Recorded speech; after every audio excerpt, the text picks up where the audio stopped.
Hi guys, ngayong araw naman ay tuturuan ko kayo kung paano magkaganyang background.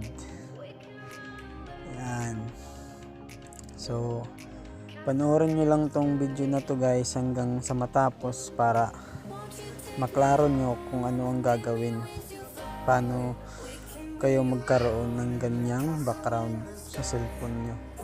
So, una natin gagawin ay pupunta sa Play Store. Tapos, search nyo yung Designer Tools. Yan. Download nyo. Tapos, i-open. Pag ma-open nyo na, yan, click nyo yung nasa arrow. Yan, click nyo yan. Tapos, maghanap kayo ng background na gusto nyo. So, yan ang pipiliin ko. Yan.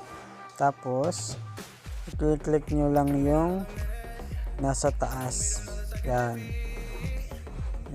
Yan na guys. Ganyan lang kadali. Pwede nyo rin yung adjust kung gaano kalinaw yung gusto nyo. Yan.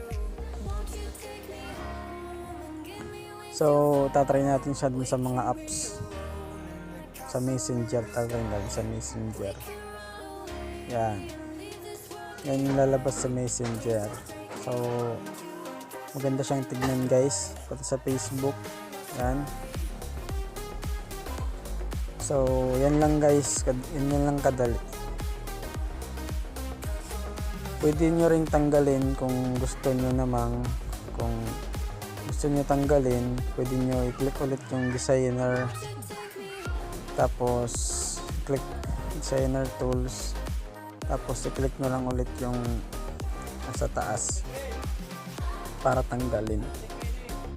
Yan, pero ibabalik ko lang sa akin kasi ayos naman tignan eh. Yan. So guys, thank you for watching.